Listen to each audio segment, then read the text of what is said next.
Bir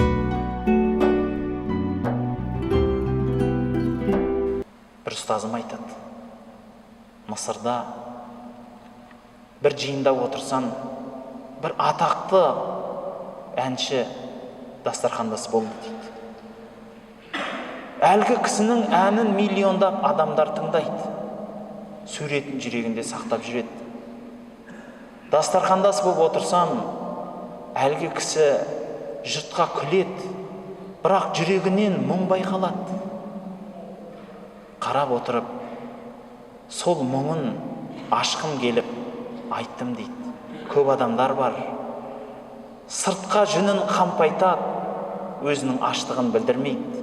Осылай емес па десем, дұрыс айттыңыз деді дейді. Сөйтіп ішіндегі шерінің бірін былай деді дейді. Таңертең мен жұмысқа барам. Бара жатқанда көліктердің кептелісінде тұрған кезімде бір нәрсені байқаймын. Мына пәлен деген көшенің бойында көп кептеліп тұрып қалам. Сол жерде тұрғанда көшенің бұрышында фасольден жасалған тамақтар сатады. Оған бару оған ұят болады. Сол жерге жағдайы нашарлар келіп тамақ алады. Соны күніге бір жігітті көрем дейді. Қара жігіт дейді, еңгезердей. Келеді да тиынын зорға санап береді да тамақ береді. Әлгі адам тамақты құмарланып жейді. Сөйтіп бетін сипап альхамдулилля деп айтады. 2-3 минут тұрам, сол 2-3 минутта тамағын жеп болады дейді. Сөйтіп бет қолын сүртіп, жұмысына әрмен қарай кетеді. Сол кісі енді қара жұмыстың адамы дейді.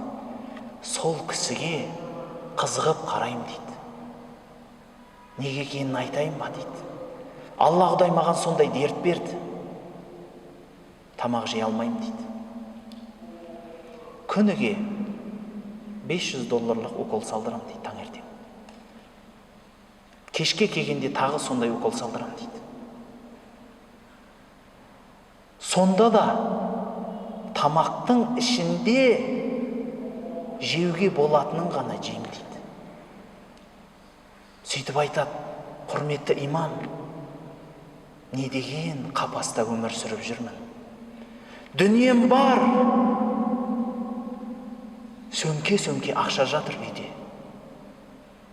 Қалтамда 5-6 банкының кітапшалары бар. Бірақ соған рахаттанып тамақ жемегесін, оны қайтемін дейді. Не қыламын дейді. Сүйген тамағымды барып жеп, қарным тойғасын, рахаттанып, кекіріп, Алла Құдайға шүкір айтқанға не жетсін деді дейді. Қараңызшы.